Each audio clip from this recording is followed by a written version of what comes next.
Great. All right, well, let's go ahead and get started. So my name is Caroline Rideout, and I'm the Workforce Development Specialist with the Maine Tourism Association. Tourism for me was Catherine and my sort of baby, so we're very excited to have you all here as part of this first panel, Maximizing Your Employee Training Programs. And we're going to go ahead and get started with everyone introducing themselves. Let's start with Rachel Wardwell, excuse me. My name is Rachel. I am the HR manager at the Press Hotel, which is part of Fathom Companies as well. I've been there for about 5 years, and I have a big passion for helping people grow in what their interests are and really finding ways to best bring that out in people. So our hotel has a quite extensive training program where we really try to focus on those intrinsic, extrinsic rewards. How can we get them enriched, engaged in what they're doing, and do it well with a lot of passion. So I'm excited to come sit here on the board. Charlie? Go right down the line. Yeah. Hi, Charlie Collins. I'm with the Maine Community College System in the new Harold Alphon Center for the Advancement of Maine's Workforce.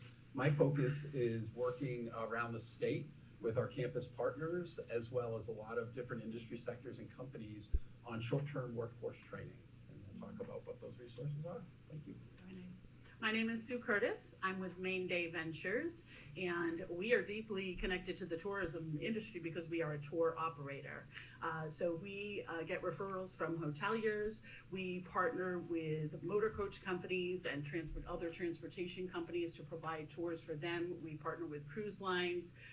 And we also provide public and private events for people that are local, but also visitors to the state of Maine. And we've been doing it for 14 years. And we operate in Portland, Kennebunkport, Booth Bay Harbor, Bar Harbor, and Rockland. Thank you. Yeah.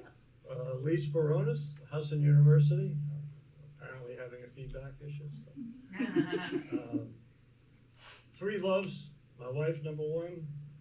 Helping my students find careers, number two, and helping shrink the world through networking, number three.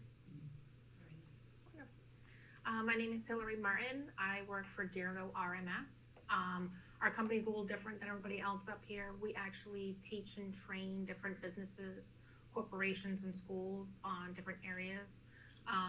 We do active shooter response training, de-escalation training. De-escalation, workplace safety, and drug and alcohol impairment in the workplace. Great. Yes. Wonderful. Okay, so we're going to get started with our very first question, which is directed to Rachel and Sue. And the question is, summarize your training program for new and then ongoing employees. So essentially, what is the overall structure of your program? Rachel, you want to start us? Yeah, absolutely. So we have quite an extensive plan for our new hires and just everyone in general. We have at least 2 trainings that we go through, no matter what position, management or otherwise. And it's really focused on making sure our team knows what we expect, making sure they know how to use the tools that we have and can do so in a safe way. So right off the bat, we've got orientation that does just that, right? We can't expect people to meet what we need them to do if they don't know what those expectations are. So we do orientation. It has expectations. We have safety. We are a franchise of Marriott, so we go ahead and hit some of those really big topics right out of the bat. And then we have a second training called Brand Service Culture, and it's all about how do we bring our, who are we, what is our brand, and how do we give service that is exemplary for all guests, and how do we also de-escalate our guests when they're upset, because we know that happens in hospitality, right? So how do we handle the hard situations? How do we go above and beyond? How do we have proactive hospitality? How do we really know that? And really helping set the standard for what that expectation is. So that's right off the bat. This year we're really focusing on departmental onboardings and trainings, because the other reason we see a lot of turnover, right, is when you put someone in somewhere because they're short staffed, they don't know what they're doing, and you just burnt them out right away. So really making sure we're giving those tools to them. And then we also do additional trainings depending on what it is. We do a lot of third-party trainings. Who's actually worked with many of you on this board, which is wonderful. We had Dirgo Risk Management come in and did de-escalation, because that's needed in hospitality, whether you're de-escalating guests or your employees. It's really important we know how to do that well. well. So we've done that. We've done leadership trainings. We've worked with the workforce development team. We had a whole slew of our team go through a 4-week course for leadership training, which is awesome. And that really was great. It really helps enrich and find engagement. We've also done trainings, just supervisory skill workshops. Hey, if you need to learn how to do coaching and counseling, if you need to know how to do incident reporting, great, we're going to train you and make sure you're ready to do this. Review reporting and things along those lines. And then we also have had just personal enrichment trainings too. We've had a personal financial advisor come in and talk about wealth and how to make budgets. And we've had people, we're having a nutritionist come in, really things that are getting our team activated and really growing their personal and professional growth. So a lot of right away, kind of get those expectations out of the way, and then how can we keep you growing? Thank you. And Sue, same question? We are completely different from that. We're a small business. We have about 26 tour guides. And if somebody is interested in becoming a tour guide, the very first thing we do is put them on a tour as a guest, so they can really enjoy the experience themselves. Then we provide them with a written script material for them to review, so they have a great understanding of what the job entails, of the history they need to learn, the food tours information they need to learn. So we give them a script, and then we do one-on-one training, a walk with a trainer, so they can become familiar with the tour route, and the trainer will help them along the way. And then we job shadow. So they will job shadow as many times as is necessary until they feel comfortable to do the job on their own. And we don't just send them out on their own. They co-guide their very first tour. And then we have a member of the management team that shadows them after that for a couple times until we're comfortable that the face of our company is representing us well. So that's how we operate. Wonderful. Thank you. So it sounds like in both instances, there's a lot of easing into the situation rather than just being thrown in the deep end. That's right. And do you both feel that that's been a really effective approach? I'm going to be honest, there's times in hospitality, peak season, right, where you do have to throw people in. And so the hope is that you're not having to. And I think that's one thing I would say. It is very, very important to try not to do that. There are those moments where, you know, you're great, you've done your onboarding, we're going to get you rolling on your first day on the floor shadowing, and then we're going to get you through your training by the end of this week kind of thing. But I think making sure you're not throwing things right off the edge or letting someone go off alone is really important, because you just can't set them up for success on that. So whether it's just shadowing the first day or getting those trainings and easing them in one way or another is so, so important. Thank you. And from our 3 educators, I wanted to ask a similar question. If you could sort of summarize the programs that your school or your organization has to offer to the tourism industry, and if your school has a program that isn't obviously connected, you know, it's not necessarily hospitality or culinary arts or business management, are there programs that y'all have that connect to tourism and the industry overall? Charlie, you want to start us off? Sure, thank you. Again, Charlie Collins, the Maine Community College System. And I'd start by saying, you know, we have 7 Maine campuses spread around the state, from Presque Isle, Maine, all the way to Wells, Maine, with York County Community College. And then there's several other learning centers that, I think 5 additional ones that are there. But that's added to the online resources, right? Higher education's doing a lot of online learning right now. And just over the years since we've been operating in the state, we folks know us for the associate degrees and maybe academic certificates, but what they're coming to know us for more is we're chunking down short-term training. And since 1994, with what was called the Maine Quality Centers, we've been working with Maine businesses specifically to either do pre-hire training for them or do incumbent training. So we've taken that model, and that has really been expanded in the last 5 years. So one of the additional resources we're offering now are companies to come to talk to us about your needs, and of course the customized training is there. But there's now also grant funds Maine businesses can apply for to fund up to half the cost of a person's training, up to $1,200 per employee. So we don't cap the organization, we just cap the learner at $1,200 for the year, and then that starts again. With that.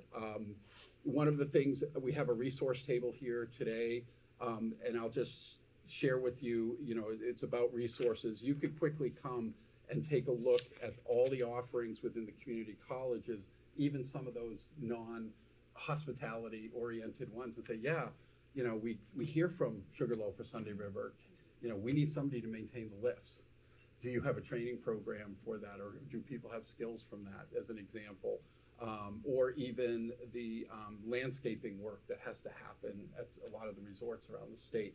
So you could go stop by the table, pick one of these up, and you literally, certainly under hospitality and culinary, see all the standard programs we have, but there's a lot of other additional shorter term workforce training programs that we have. And then the only other thing I'd add is there's other materials for you to consider. One of the big initiatives we've been doing, as I said, is helping companies figure out the training they need, but then let them find the training partner that they want. They don't have to use the community college. So if you apply for training funds, and I know Lee's got some great programs, and you want to, your business is up in Lee's territory, go use Husson University. Use those funds at Husson University. So that's been the game changer that we've seen in the last 4 or 5 years. And I see some partner friends here, certainly my friend Derek Fassett here. We have been partnering with a lot of organizations around the state who deliver training, trade associations and other organizations, and we work in partnership with them to get the training out there to people as quickly as possible. Thank you, Charlie. Yep. Dr. Lee? Yeah, I get, you know, thank you, Charlie, for those comments also. Charlie and I have worked together for many years, and it's about talking about shrinking the world, and we're shrinking it for, now we have 3 new colleagues. We're shrinking it again today, and it's for the benefit of the employees, in our case, the students. That's the key. I love saying to people, bend the rules as far as you can, as long as you're benefiting somebody, not yourself, as long as you're benefiting your audience. Don't break the rule, but bend it as far as you can before, you know, if it's for somebody's benefit. We're focused at Husson. We work with community colleges a great deal. We work directly with some high schools as well. Transferability of your program. I'd like to address that the training in the classroom does not have to be rigid. And that's why we have I'm the director of the hospitality program as well as assistant dean, so I can move things around a little bit. And it's very nice to be able to set it up so that the business courses are related directly. Work with Derek, a good partner of Hospitality Maine as well, and Maine Tourism that sponsors the event. And the idea, we have, all of our students have to take two internships, and they can start after your first year. You know, we've got people, we work with Ignite PI now up in Presque Isle. Some of these groups are replacing the old rigid brick and mortar. And the concept is, the only thing I'll ever brag about are my students, because they're just amazing. And I'm going on 786, yes, I know exactly the number, 786 internships in 15 years that I've supervised. And that's with many of you. And the idea is, how do we bring the workplace into the classroom? That's easy. How do we bring the classroom into the workplace? And it's not that hard. And the first internship that you guys provide, with pay according to the Department of Labor and all those other good things. But if you get buy-in early, you get to test drive that individual, they get to test drive you, it's a win-win. And I urge you, the first internship with any of our institutions is probably the hardest one for you because it's extra work. But I'll tell you the secret to cutting down that work, have that first intern make up a portfolio following all the steps along the way, and you keep a copy of that, because then the next time it's really easy. So it's up to you. So I actually want to go on to the next question, but it's for Hillary, because it integrates what Dr. Lee was saying. The internships, that's, in a way, that is how your program does differ from a lot of those everywhere else, requiring students to get out there and experience what it's actually like in the workplace. And I'd like to ask Hillary, how does the training that your program provides, how does that differ from other trainings that are available throughout the state or throughout different businesses? So right now, with Dirigo RMS, we're basically the only company in the state that does the trainings that we do. I'll talk about like the top three if that's okay. We do the active de-escalation training, as Rachel said earlier, that we worked with her company and did de-escalation training with them. We're all about teaching and explaining to people, how to deal with an upset client or customer, how to talk them down, what ways to discuss with a client to get them to understand that, you are there to help them and, make everything right. But at the very end, we believe that, you are the most important. Adam is a great teacher. He's our teacher for that class. Abby Shabbat, who's here with me as well today, also teaches it as well. And then we have our active shooter response training. I'm sure most of you have heard of run, hide, fight. Everybody? So we take a step before the run, hide, fight, and we teach to be aware of your surroundings. What areas, how did this happen? How did somebody get into the building? Why was the back door propped open? These are things that we teach to be aware of before the run, hide, fight. We take a look around your buildings, your offices, try and teach you and show you ways that, these things could be fixed. And then we also go into the run, hide, fight. Our third one I'll talk about is our drug impairment in the workplace. As we know, marijuana is now legal in the state. Just because it's legal does not mean that you can be getting high at work. Unfortunately, people are, and they don't realize that they're impaired. We go in, we have a drug recognition expert. He was a Portland police officer for 23 years that goes in and teaches you what signs and symptoms to be looking for. A lot of times it's after lunch break. People leave for lunch and they come back. They're impaired and they may be impaired. We teach you what to look for, what laws that you can use as an HR specialist, what you can do, and that sort of thing. We also do work with all of our trainings. We actually do work with the All-Fun Grant. We have used them for the last couple of years. It's been wonderful. If you have any questions about that, definitely, Thank you. talk to Charles. But we believe in behavior changing training. That's kind of our motto, is ways to change your behavior in order to see, what's out there. Thank you. And this is a question actually for all of you, or whoever feels the inclination to answer. As I'm sure everyone is experiencing, people are coming into the workforce and they come from very different backgrounds, different learning abilities, different socioeconomic realms. And I was wondering from all of you, how does your program address the needs of a variety of learners, whether they're different ages, levels of education, whether they're a kinetic or they are a book learner, whatever the case might be? How do you work with those different folks? Anyone? Dr. Lee, you want to start? Charlie, you want to start? Go ahead. Who wants to start? Well, part of that is our obligation to the student, to the learner, or in the workplace.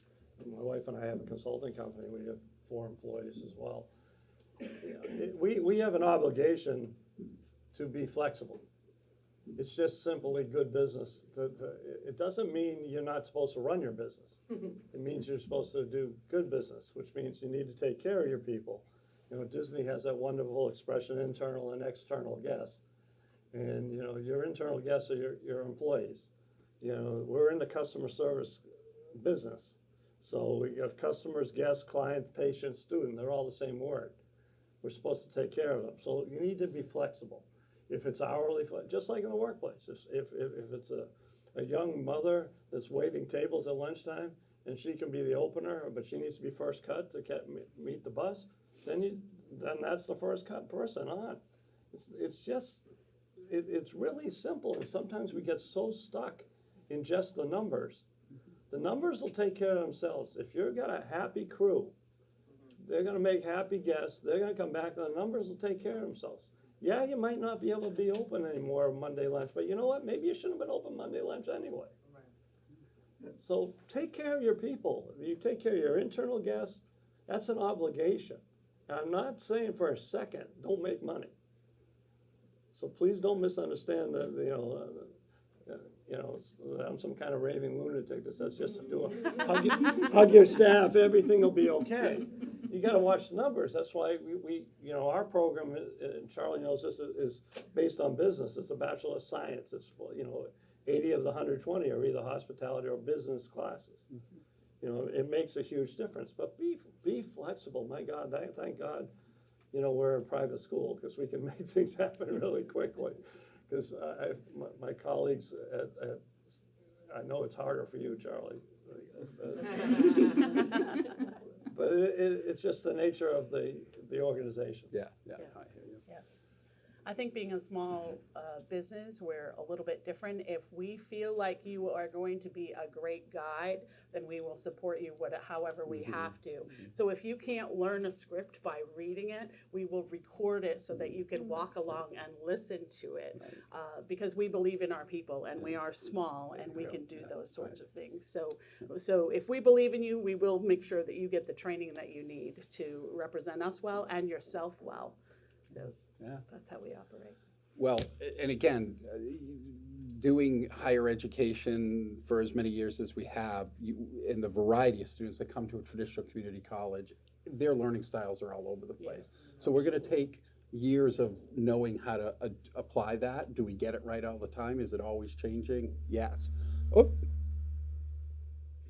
Is that a truck? I don't know.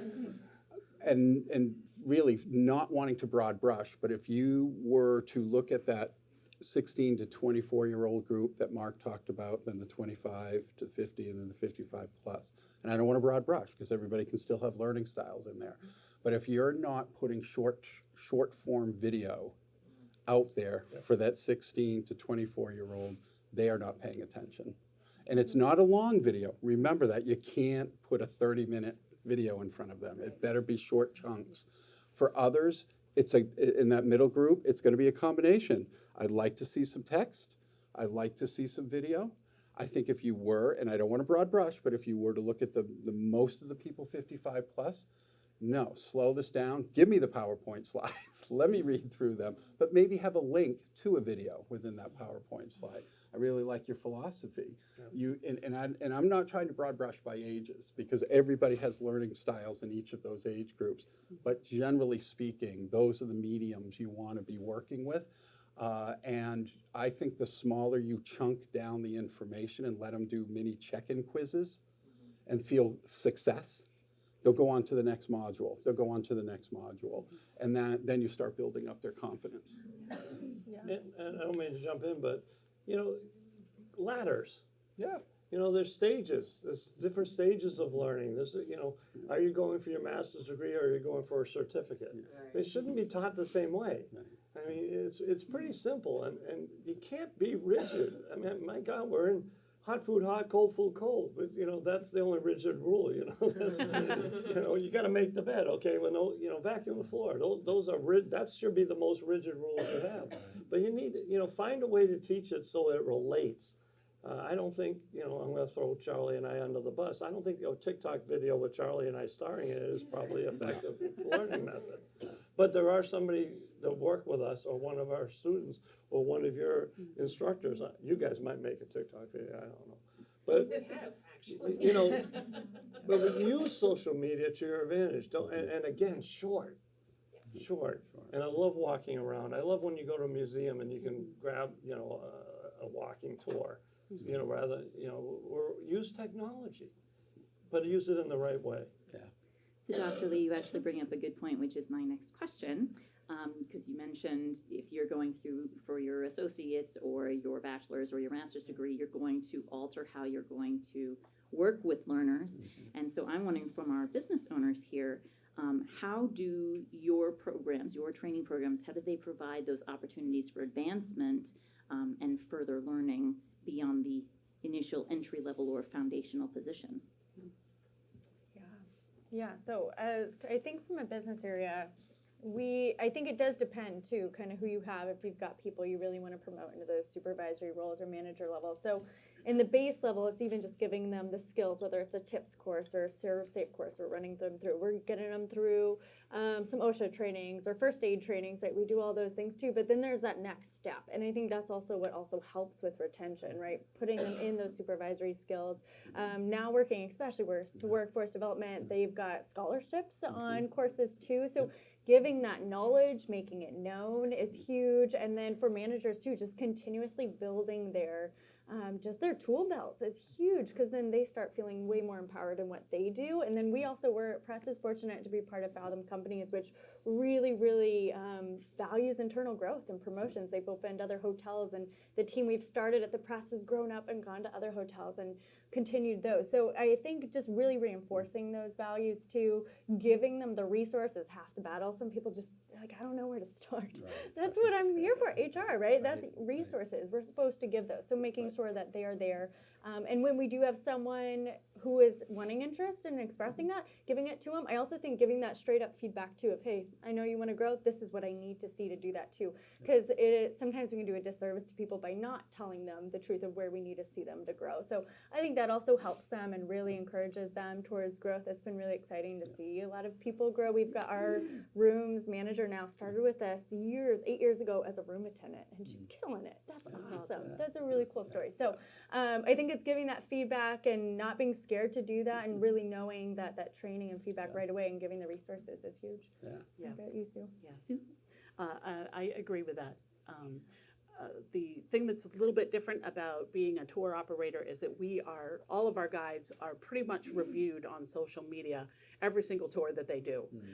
So we're using that information that we gather. Our management team is reading that every single day and having constant conversations with our team so that they're feeling supported and maybe do need some additional training. And then we just make sure that we provide that for them. We don't really we're a little bit different than you folks. We don't really have opportunities for advancement. They're a tour guide. That's what they do. But what they also do, because we do have open communication, is that they give us ideas. And our company has actually grown because of our tour guides. They say, hey, I really love plants. Let's have a garden tour. So they actually develop it for us. Oh, neat. And we do a lot of that. Nice. So that's how our company has actually grown. We started out as a food tour company, just gave foodie tours. Then we branched into history because we had a few history docents that said, hey, have a history tour. So now we do that. Now we do architecture tours because we have somebody really interested in the architecture, which is great in Portland. So that's kind of how we developed, just constant communication with our team. And so they've grown because they've written the scripts for some of this stuff. We pay them to do this stuff and to develop the tours. And so that's really our advancement. Well, one thing to add, if I have, but I think advancement for everyone looks really different. For some people, it is going to the supervisor managers. There's some people that's just not what they want. They don't like it. That's not their thing. But we have servers who are passionate about wine. Can we grow them in that way too? So I think it's really good. Like, can we pay for a sommelier class for them to go to, or can we encourage them? So I think it's also, it all looks very different, but I think back to those different learning methods, everyone's so different, and you got to find those and unlock them. And whether it's bringing interpreters in or finding those crazy resources of, all right, you want to learn this? If we can do it, let's do it. That's right. It just looks really different in different ways, and having those The resources. advancement for that server might be a trip to Italy. No, I mean, be creative. It isn't just dollars and cents. This is what I'm talking about. Before, be creative in what you give your staff. I mean, make them earn it. Yeah. Again, but they need to have buy-in. So find out, concept. Ask them what they want. What an interesting concept. There's plenty of things to do. As an employer, providing a scholarship or paying for a class, pre-tax is way better. It's such a benefit for you as opposed to just handing them extra dollars an hour. But find out, they may not be interested. We've had Lee-Ray and I are having some success and not success. We're learning. We're providing some scholarships for people who are long out of education and need to go back and get their GED. Well, some people are biting into it and being fantastic about it, and some people not so much. But that you have to learn. You're gonna stub your toe now and then, but it's gonna happen. But there's so many things to do. And you said there's no advancement, but with yours, but there is, because if they're writing scripts, Right. they're feeling advancement if that's what they want to do. So, you know, we see this a lot with a master's program. I'm getting a lot. We have the only masters in northern New England in hospitality, and so the partnerships, we're really convincing the employers, particularly either the casinos or the hotels, about paying for a class. And even just, you know, there's only 12 classes, but if you do the 5 years, there's only, you know, 10 classes. And then if you just take one class a semester that somebody pays for, that's a big deal. You know, but again, it has to be something they're interested in doing. And it doesn't matter if it's community college level or middle and masters. You know, these are things that you can offer. You know, Brian might be able to offer, you know, a ride on a lobster boat. I don't know, out down in, you know, whatever it is, whatever, literally float your boat. Sorry about the pun, but it really is about being creative in your workplace with your people. We actually, we're a very small company. A few years ago, it was only 4 of us. And we had an employee who we hired on part-time. She was just building classes online, and she just kept saying, you know, I'm really interested in doing more. I want to learn more about social media and marketing. And we sent her to a couple of classes, you know, obviously to the All Fun Club. And she excelled at it. She was building our websites, she was building our Facebook, our Instagram, everything. We were able to provide that for her and pay for those classes. Fantastic. I'll just add to, you know, one of the things that sometimes, you know, it seems so simple, but sometimes you're in the heat of the moment, your small business, your head's down doing the business, is when you're hiring people, take a little bit of time to sort of explore what those other interests. I know you're hiring them for this, but take that extra 30 minutes with them. Have a prepared document for them to say, you know, here are my other interests and hobbies.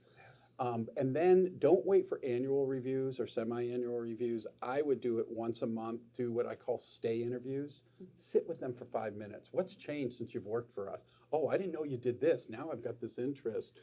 And if you start thinking about cross-training people, you know, you heard my comments in the other room earlier this morning, you know, where are these people? Tell me about who these folks are. Our demographics are not going to change dramatically in the next 10 years. And if you're going to find sort of keeping your business going the way you want to go, you're going to have to think about cross-training people, but you can only do that if you're talking to them regularly.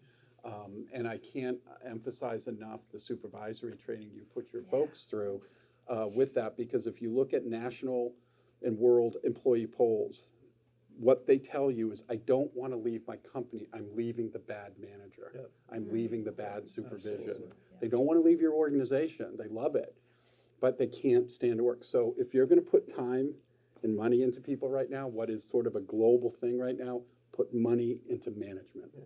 Those middle managers, those new supervisors, put your time into those people supervising the way you would want to be supervised. And then they'll do it for the rest. Yeah, I said this morning at the breakfast too as well, the opportunities match the job seeker. Right. And right now, they really aren't. Right. They really are not. Now, how many people in this room, though, started as a dishwasher or a housekeeper? And I put my hand, so many of us. You know, it's the only industry in the world. You literally, you know, everybody talks a good game. Oh, yeah, you can start at the bottom and get to the top. That's not true. You can't, you know, you can't be a criminal and you know, you can then become a lawyer. You can be a lawyer and then become a criminal. And I'm a lawyer, so I can say that. But I mean, how many of us have done you know, started somewhere else and ended up getting somewhere else? And that's the communication aspect that 3 of us have talked about, 4 or 5 of us have talked about in one aspect or another. Find out what they're interested in and give them a shot. We all have something on fire. You know, when you open the doors to your restaurant, you know, Brian opens at 4 in the afternoon when he's open. There's a line down the street, so 4 o'clock, the hostess stands on fire. 4:15, the servers are on fire. 4:30, the cooks are on fire, right? So give people a chance. Find out what they're interested in. See, what's the worst thing can happen? They don't do great the first time? Well, give them another shot, unless they literally burn the place down. Right. So That becomes- it's wonderful to hear that all of us are on the same page, and we're getting a lot of response out here, which is fantastic. But, you know, it's not just about money. Money's a piece, absolutely.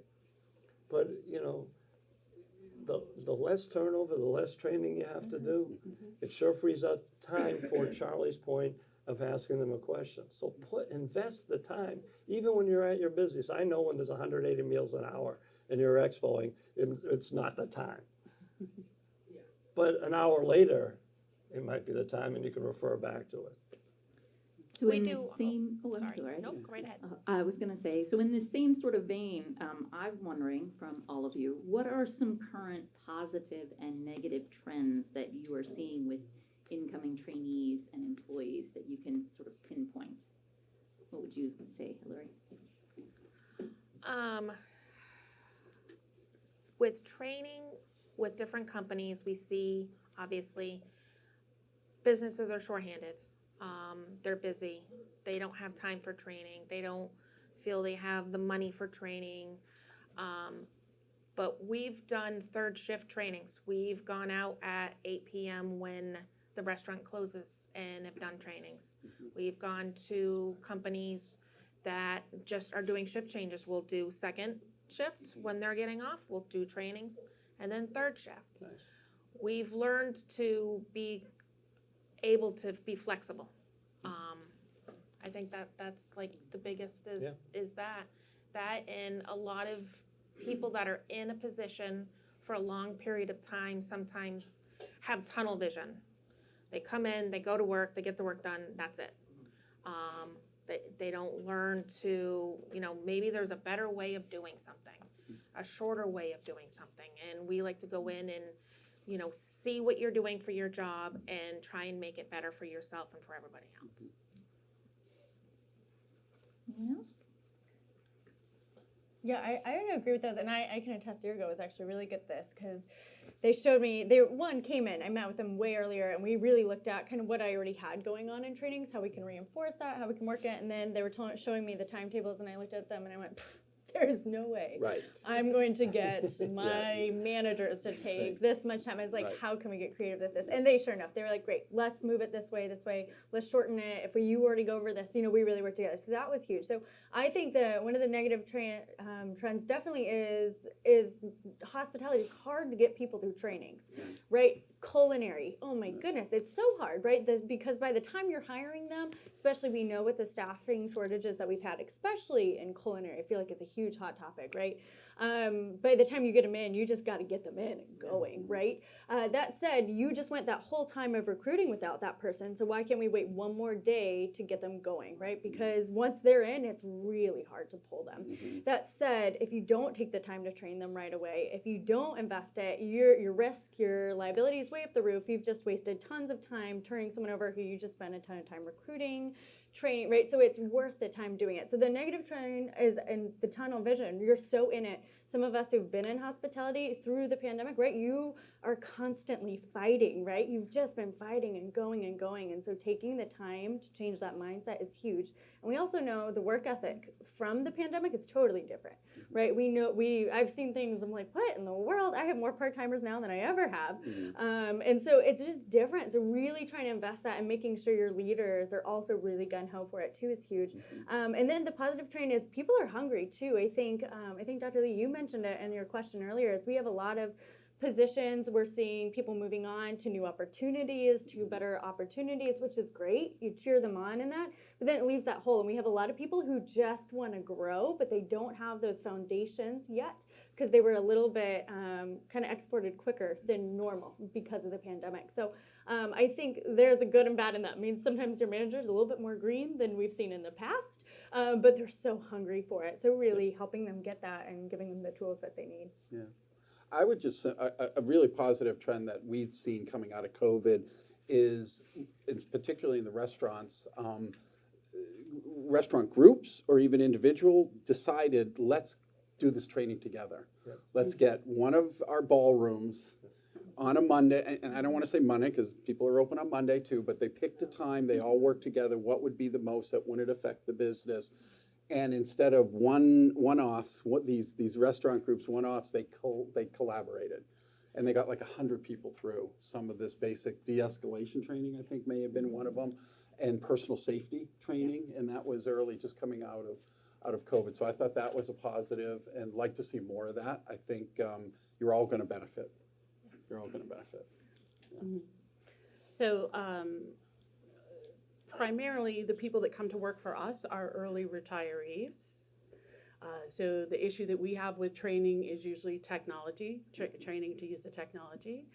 Believe it or not, there's a lot of flip phones still out there. Yeah. So we have the people that use the apps that we use, our ticketing solution and our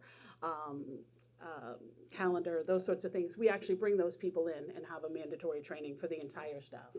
So that's how we handle that piece of it. On a positive trend, the people that are coming to us, these early retirees, are full of knowledge and come to us very well educated about and know a lot about the state of Maine. I'm actually surprised at how much they do know and how very little training in that regard that they do need. So they're not so scripted because they already have a lot of that knowledge, and it's just moving them past that technology piece. So that's what we're seeing. As a guest from point of view, is Chris there? Chris Cameron in here? I can't say it. No, Yeah. Okay. The Sea Dogs. All their ushers, I don't know if all of them, but 90% of them are all retirees. And they're phenomenal. Yeah. Ed Palmer's one of them, and everybody knows who Ed was. I mean, Yeah. there's nothing like you're greeted by somebody who's been in the hotel business for 40 years, and you're greeted to be escorted to your seat at Haddock Field, what a headlock. It's pretty amazing. So I mean, the joy in their bodies and their faces when they're doing whatever job it is. In your case, boss some of the duck boats. It's just the same thing. Yeah, I that's love. right. That's great. I've been on a duck boat 9 million times, and I go every time just to listen to the story, the person that's navigating. Yeah. And that's probably the same with your tours. It is. It is. So my next question is, I wanted to actually pull from what Sue has said. She said a couple of things, particularly focusing on technology, the needs of employees to be trained, but also how they are essentially reviewed through social media and through different programs. And I was wondering, how do all of you, are you seeing those kinds of areas of training that are needed for particular groups, sort of across the board, whether they are a different age, different levels of education, different type of learner? Like, what are those areas of training that you're finding to be imperative to integrate into your program for the needs of your staff? Well, I'll just use this as an example I brought along. I mean, you might think, oh, that's for the younger crowd, these QR codes. You see, everybody's got this phone in their hand. They can grab it, grab the link, and go directly what this is all about and get the details like within seconds. But we also make sure if you're a Facebook user, there's a Facebook site. If you're Instagram, there's the Instagram site. I argue in our community college, you mentioned it gets a little harder.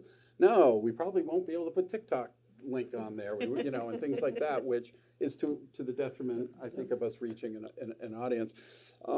But we're doing our best to expand the different ways. And if, hey, I'm just going back to my home desktop and I want to type in a website, good, we've got that on there as well. So that's the start. Get them the information they need. And then like you, we're doing more so it's instant on the phone, and we're chunking down the learning. So literally, if they have a break, you know what? Rachel wanted me to get this done before the end of the week. I've got my break. I'm going to sit over here and get through some of this material. And if any of you've got mandatory training, that's what's happening in your companies right now. They're sending you on these pre-established websites to go through, get sexual harassment training, do the safety training, and get it done quickly. And it's very personal. You're not sitting in a big room like this all learning together. And that's going to be a trend, is personalized learning. You talk about technology and evaluating, that was what the concept. I mean, it's instant evaluation. You could be sitting at the table and the burgers are coming late and the person's already on Yelp, smashing you before you even have a chance to do anything about it. But at the same time, COVID has changed the expectation for a lot of people.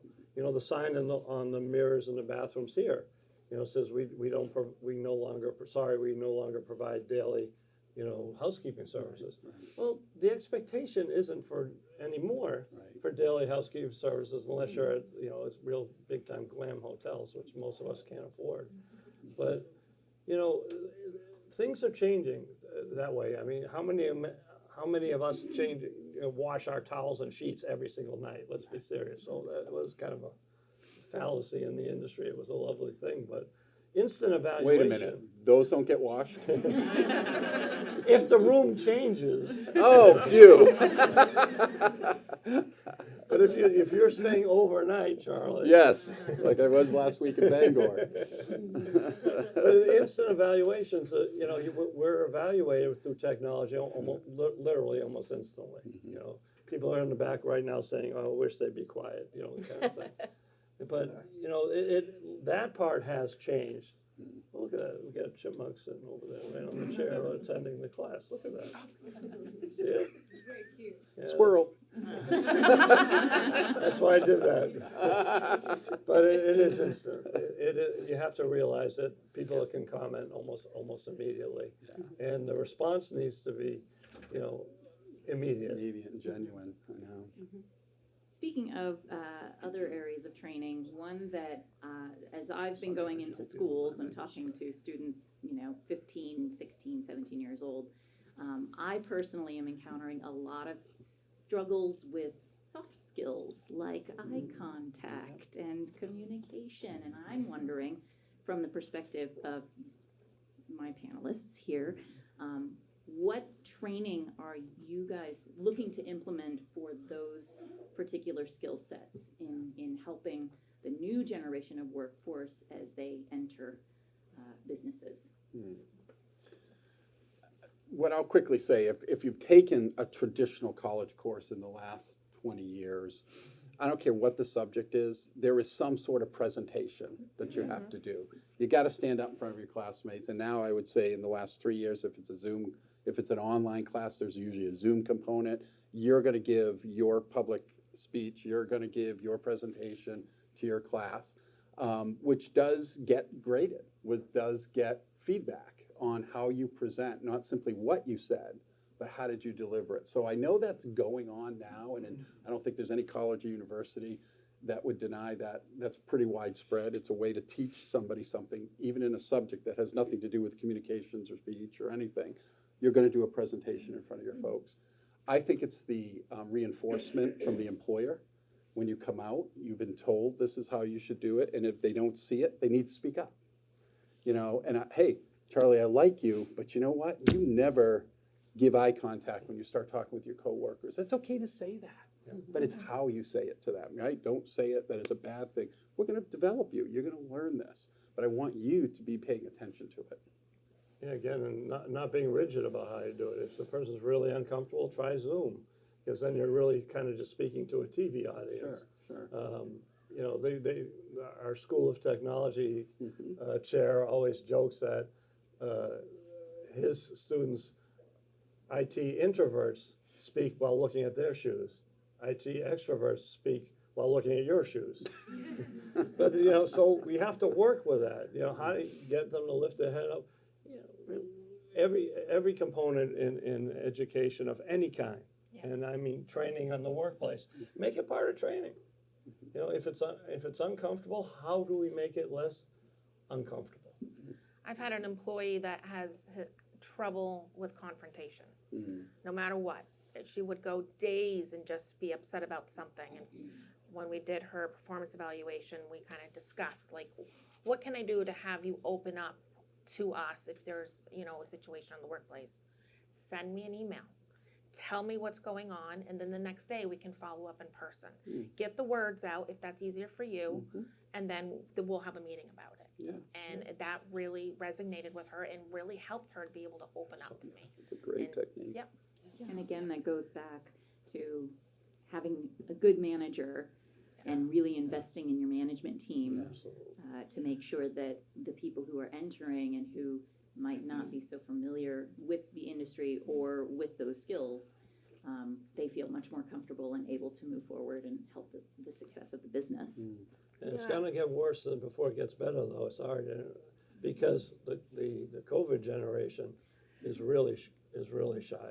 They're coming, freshman, sophomore year right now in college, they're pretty shy, because they've had that taken away from them for a couple of years.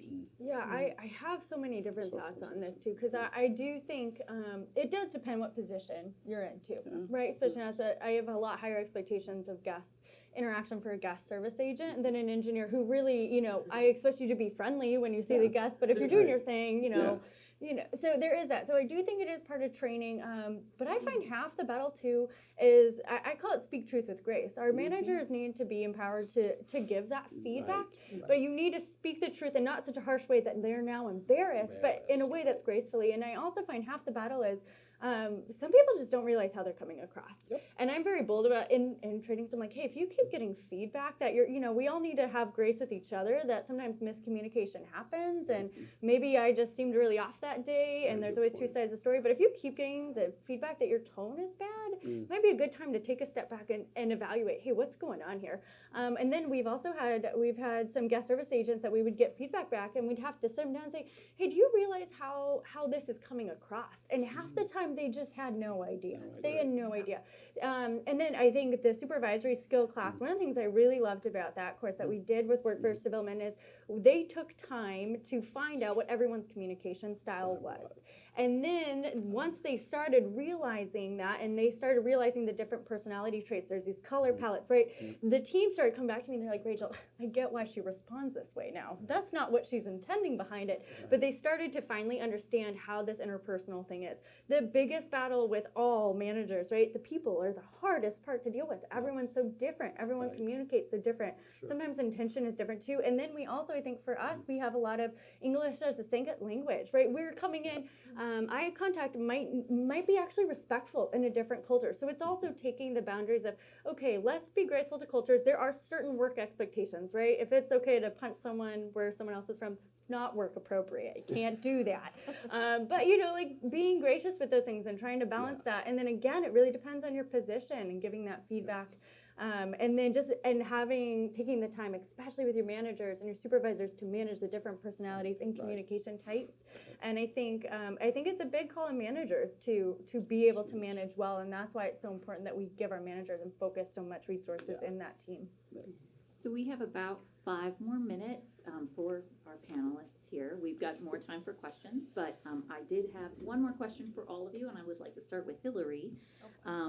My question is, partially because Rachel brought up such a wonderful turn of phrase, speak truth with grace, and I wanted to ask all of you, what is one concept or one piece of advice or one recommendation that you could make to our audience here on how they can better create or maximize their employee training program? What's one core piece that you want everyone to have in their toolkit? And you wanted to start with me. Just listen to your employees. Have a comment box. Think about different trainings that not only does one department need, that maybe another department needs. We did actually a training with the city of Lewiston. We brought different people from every area of Lewiston, and we did a team building at Pineland, thank you. And we did a whole day, and they learned so much about each other, kind of like what Rachel was saying, like they didn't know that the reason why, someone did one thing one way was the way that she was trained, or that's the way that she was, not to take it personally. Learn about all of your employees, get to know them, try and figure out those situations, and training. I mean, everybody needs training. So this is a toolbox scenario where I'll giving you one tool, and there's the communication tool. My tool is saying be creative and be flexible. I would say get your team together so that they can talk with each other. We get all of our guides together so they can communicate and share tips with each other for their own improvement. So communication, yes, is vital, but also communication amongst your team. so they can help each other. You had mentioned soft skills, and one of the things a lot of people overlook is the value of employees being empathetic. When you're empathetic, you'll lead with kindness. I don't think anybody here would deny how fragile society seems right now. For whatever reason, won't get into that, but there seems to be a very thin skin on most people these days. But if you come with empathy and you come with kindness, you're going to lower whatever issue might be on that person's mind. Yeah, I'd agree with all this, and then just taking the time, because it will save you time. It does save you money. It reduces your risk. It reduces injuries. It reduces that liability. So I'd say that, and really just empowering those managers. We had an associate, a line level associate, just was not meeting expectations at all. Like at all. Mistakes done every single day. And we sat with the manager and said, you need to present a performance plan. Yeah. And he was terrified. And I was like, listen, I need you to do this. It's not that you're a bad boss. Like, this is your way to give that associate the chance to be as great as they can. We can't expect them to never make it. We need to expect greatness from them and show them that we believe they can do that. I was like, this is your way that you're going to improve this person's employment, their family, their future. I need you to give this feedback, and I need you to do well. And he did, and that individual skyrocketed. We never had one more mistake. We never had any issues. She is one of our most stellar teammates now, and she's been promoted since. And if he didn't take the time to do that and invest in that and to speak truth with grace, but not be afraid to speak the truth too, that's really huge. So I'd say take the time to train people well, reduce your time. Your managers, I'm sure you've all had, they're all upset that someone still can't do something. I'm like, well, did you take the time to train them? And they're like, no. And I'm like, well, now we're 3 months in. They're not doing what you need, and now you're wasting more time. So take the time right away. Get them in as soon as you can. I know it's hard in hospitality, but you're going to lower your turnover if you do it. Just take the time. I know it's hard. Just do it and speak truth with grace. Rachel makes a huge point. I want to jump in. I need to, because it's so important. We're focusing all the time on continuous training for the employees. Remember, once we promote somebody to management, it doesn't mean they've been hit with a magic wand. Right. And we forget that they still need training too. We still need training. The 5 of us, I'm picking up things today. This is wonderful. We still need to make sure, just because they got promoted to management or supervisor, doesn't mean that they don't need training too. And one last thing on that, get excited, even when it feels dumb, when that exercise that HR is making you do to lift that stupid little chair, to make sure you properly lift it, get excited about it, because there is nothing more deflating than when you're trying to push it out and you have a manager who's so angry about it and doesn't want to do it. Their team sees that, and that's what they're going to believe, and it just completely devalues your whole process. So get excited, even when it's silly. The more silly it is, the more they're going to remember it anyways. And just really make sure you get that buy-in from the managers above, because without that, it doesn't work well, and your team really values that. So. All right, so we have a few minutes for questions. Does anyone have any question that they'd like to ask? Erin is my mic passer arounder. Does anyone have anything for our panelists? Nigel? Can you hear me? Yeah. Here comes the mic. Here comes the mic. Well, nice to meet you, Mike. No, anyway, this is I'm probably one of the most senior people in the room here, and I work for the Maine Tourism Association at the Yarmouth Visitor Center, and this has been very educational and actually very stimulating for me, because, I'm probably one of the old generation. When my wife says log on, I've got to log on the fire. My couple of points that I've learned over the years, because I'm senior, and I went to hotel school in England. I did training in intern in Switzerland. I've been probably through what you're all talking about, through hotel management, then training, this, that, and the other. Then I was a tour guide for a short period of time, and then I was in the international tour business with a company called Trafalgar Insight and a few other companies. But I learned along the way that seagull management doesn't work, where people fly in, crap on everybody, and leave. So I work collaboratively, and the word collaborative is very, very important. Even today, all the employees that I have at the visitor center, there's 5 of them, we're probably all seniors, and we all work collaboratively. Nothing gets done unless we all agree on it. And I'm the leader. I'm not the manager, even though it says manager. I prefer the term team leader because, you know, in the olden days when the British went to war, they all wore red jackets because they knew they were going to get shot. Because so the general actually did not wear red because he was the leader, but he tended to be at the back. The captains were all at the front. The other thing is that the one thing I also learned was doing business with your own company.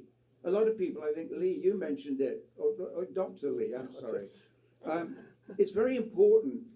I ask people before I hire them to come and spend a day at my visitor center or go and spend a day at another visitor center because you've got to understand the culture. And the word culture was mentioned by the press, by Rachel, which you're training in Marriott. I'm a Marriott frequent stayer, flyer, whatever you call it. But I always tell people, you know, go and stay at a Marriott, go and stay at all the different brands so you understand the different cultures, because the press is, in my opinion, a boutique hotel, correct? Yes. So basically, the culture is going to be different, but once you go to all the brands, it's going to really give people a very good broad range of how the different cultures and the flexibility that is being mentioned, and that's important to me. And then I replace fear, because a lot of people say, if somebody gets promoted, then the people they were working with will start fearing them. I replace fear with gratitude, and it's very hard to define, but it works. And the gratitude factor that we all have, whether it's little rewards along the way, it's very, very important for me, because the fear factor is still, especially after the pandemic, oh, I'm going to get fired, you know, or this, that, and the other. That has to disappear, because the fear of getting fired actually impacts the performance. And today, ladies and gentlemen, there's no place to hide. Social media, reviews, everything, there's no place to hide. So I think it's important that we all realize that going forward. But thank you, this has been wonderful. Thank you, Nigel. Thank you, Nigel. We've got another minute or so. Does anyone else have a question? No? There we go. That is. So my question is for Rachel, and talking about how you are using training, ongoing training practices with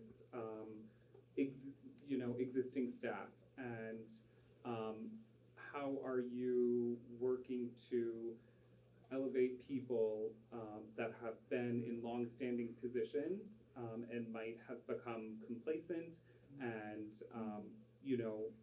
there's a lot of people that are coming into the workforce that are much younger and educated and might be in the same, roles or at the same level of individuals that have been doing the position for a long period of time. And so how are you working to, elevate everybody equally?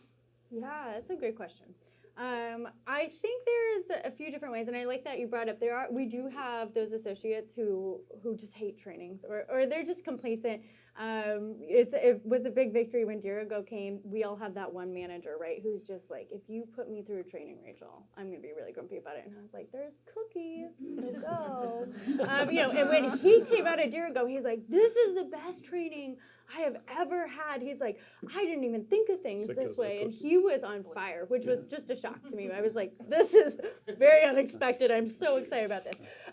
But half the time I find diversifying some of the trainings is really good, right? Because I do think there is value to repetition in certain things and reinforcement. And so even if it's review training, making sure people really understand that, and even though people go through it and they've done it before, it's still good, and then they can help train others as well. So then they start getting the experts on it. I have, I think housekeeping has a lot of different dynamics in there, and you do a lot of coaching in that one, a lot more than other departments. So, and that individual is a super great resource for everyone else. So I think part of it, reinforcement and continuously doing it, even if they don't want to do it, is still good.